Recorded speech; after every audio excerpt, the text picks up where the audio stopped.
ప్రభునందు నాకు అత్యంత ప్రియమైనటువంటి వారులారా, మన ప్రభువును రక్షకుడైనటువంటి యేసుక్రీస్తు వారి యొక్క శుభనామములు మీ అందరికీ నా హృదయపూర్వకమైన శుభములు, వందనములు తెలియజేస్తున్నాను. ఉదయకాల సమయంలో దేవుని వాక్యాన్ని ధ్యానం చేసుకుందాం. ఈరోజు వాక్య ధ్యానం కొరకు మనం తీసుకున్నటువంటి లేఖన భాగము సామెతల గ్రంథము 18 అధ్యాయము 10వ వచనం చదువుకుందాం. యెహోవా నామము బలమైన దుర్గము, నీతిమంతుడు అందులోనికి పరిగెత్తి సురక్షితముగా నుండును. దేవుని నామమునకు మహిమ కలుగును గాక. ఈ మాటలు జ్ఞాని అయిన సొలొమోను పలికినటువంటి మాటలు.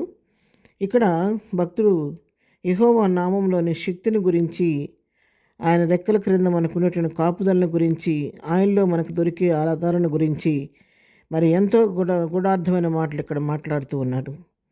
యెహోవా నామం ఎలాంటిదంటే అది శక్తిమైన నామము, బలమైన నామము, బలమైన దుర్గము. అది మనకు ఆశ్రయం ఇచ్చే నామము. నీతివంతులైనటువంటి వారు ఆ యొక్క నామాన్ని గుర్తిరిగి ఆ యొక్క దుర్గమైనటువంటి బలమైన దుర్గమైనటువంటి యెహోవా నామంలోనికి పరిగెత్తుకొని పోయి అక్కడ సురక్షితంగా ఉంటారని జ్ఞాని అయిన సొలొమోను తెలియచేస్తూ ఉన్నాడు. ఇది అనుభవపూర్వకంగా తెలిసిన వారు మాత్రమే యెహోవా నామముల యొక్క శక్తిని గురించి వివరించగలుగుతారు, తెలియచేయగలుగుతారు. కానీ ఏదో అలవాటు ప్రకారంగా వాక్యం చదివేవారు, అలవాటు ప్రకారంగా మందిరానికి వెళ్ళేవాళ్ళు దేవుని ప్రేమ యొక్క ఆ యొక్క శక్తి యొక్క లోతు, ఎత్తు, వెడల్పు, పొడవు రుచుడని వారు దీన్ని గ్రహించలేరు. అనుభవపూర్వకంగా ఆయన ప్రేమను అనుభవించిన వారు చక్కగా ఆయన పైన ఆధారపడి ఆయనలోని శక్తిని గురించి, ఆయన యొక్క ప్రభావాన్ని గురించి, ఆయన యొక్క ప్రేమను గురించి చక్కగా వివరించగలుగుతారు. భక్తుడైన దావీదు కూడా తన అనుభవంలో పూర్తిగా ప్రభువు పైన ఆధారపడి జీవించిన వ్యక్తి కాబట్టి యెహోవా నామంలోని శక్తిని గురించి చాలా మహత్తైన మాటలు పలుకుతూ ఉన్నాడు.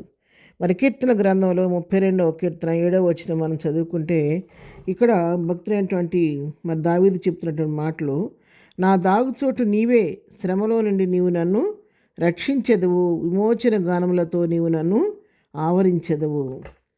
సొలొమోను భక్తుడు మరి యెహోవా నామం బలమైన దుర్గము, నీతిమంతుడు దానిలోకి సురక్షితంగా ఉంటాడని తెలియచేస్తే ఇక్కడ దావీదు ఏమన్నా చూస్తే నా దాగుచోటు అసలు నీవే, నేను శ్రమలో నీవే నన్ను రక్షించే దేవుడు అంటే ఈయన చెప్పేది కూడా నీ బలమైన దుర్గమైన నీలోనే నాకు ఆశ్రయము, నీలోనే నా దాగుచోటు అక్కడే దొరుకుద్ది, నీవే నా శ్రమలను తప్పించే దేవుడు అని తెలియచేస్తున్నాడు. నువ్వు ఎప్పుడైతే శ్రమను నన్ను తప్పిస్తావో విమోచన గానముతో నేను నన్ను ఆవరింపజేస్తున్నావు అని చెప్పి ఇక్కడ భక్తులైనటువంటి దావీదు తెలియచేస్తూ ఉన్నాడు. అందుకే దావీదు తన అనుభవాన్ని గురించి తలపోసుకుంటూ 18వ కీర్తనలో 2వ వచనంలో చెప్తాడు చక్కగా. మొదటి వచనం చూస్తే యెహోవా నా బలమా అని సంబోధిస్తాడు ప్రభువుని. యెహోవా నా బలమా, నేను నిన్ను ప్రేమించుతున్నానని తెలియచేస్తూ 2వ వచనంలో చూడండి ఎన్ని మాటలు మాట్లాడుతున్నాడు. యెహోవా నా శైలము, నా కోట, నన్ను రక్షించువాడు, నా కేడము, నా రక్షణ శృంగము, నా ఉన్నత దుర్గము, నా దేవుడు, నేను ఆశ్రయించిన నా దుర్గం అని ఇక్కడ భక్తుడైన దావీదు కూడా దేవుని యొక్క శక్తిని గురించి, ఆయన నామాన్ని గురించి, ప్రభువులో మన దొరికే భద్రతను గురించి చక్కగా తెలియచేస్తున్నాడు. అవును పిల్లరా, ఆయన మన కొండ ఆశ్రయ దుర్గము, మన దాగుచోటు ఆయనే, మన కేడెం ఆయనే, మన శైలం ఆయనే, మనకు రక్షణ శృంగము ఆయనే, ఉన్నత దుర్గము కూడా ఆయనే. ఆయన మించినటువంటి ఆశ్రయం లోకంలో ఎక్కడ కూడా లేదు. అందుకే అంటున్నాడు, నేను ఆశ్రయించిన నా దుర్గము నీవేనని భక్తుడు చక్కగా తన యొక్క అనుభవాన్ని ఇక్కడ మనకు తెలియచేస్తున్నాడు. కేవలం సొలొమోనుకు మాత్రమే కాదు, దావీదుకు మాత్రమే కాదు, ఎవరైతే ప్రభు పైన ఆనుకోవడానికి ఇష్టపడతారో, ప్రభు యొక్క శక్తిని అర్థం చేసుకుంటారో, ప్రభు యొక్క ప్రేమను రుచి చూసి ఆ ప్రేమ కొరకు మరి ఎదురు చూస్తూ ఉంటారు, వారందరి పక్షంగా దేవుడు మేలు చేయుటకు ఎప్పుడూ సిద్ధ మనసు కలిగి ఉంటాడు. ఉదయకాలం వాక్యం వింటున్నటువంటి మీతోనూ నాతో కూడా ప్రభు మాట్లాడుతున్నాడు. మన శ్రమలో, మనకు ఎదురవుతున్న శోధనలో మనకు వేరే ఏ దిక్కు నుండి మనకు ఆశ్రయం కాదు, ఎవరో మన సరైన ఆశ్రయం మనకు లేదు. కానీ మన దాగుచోటు మన ప్రభువే.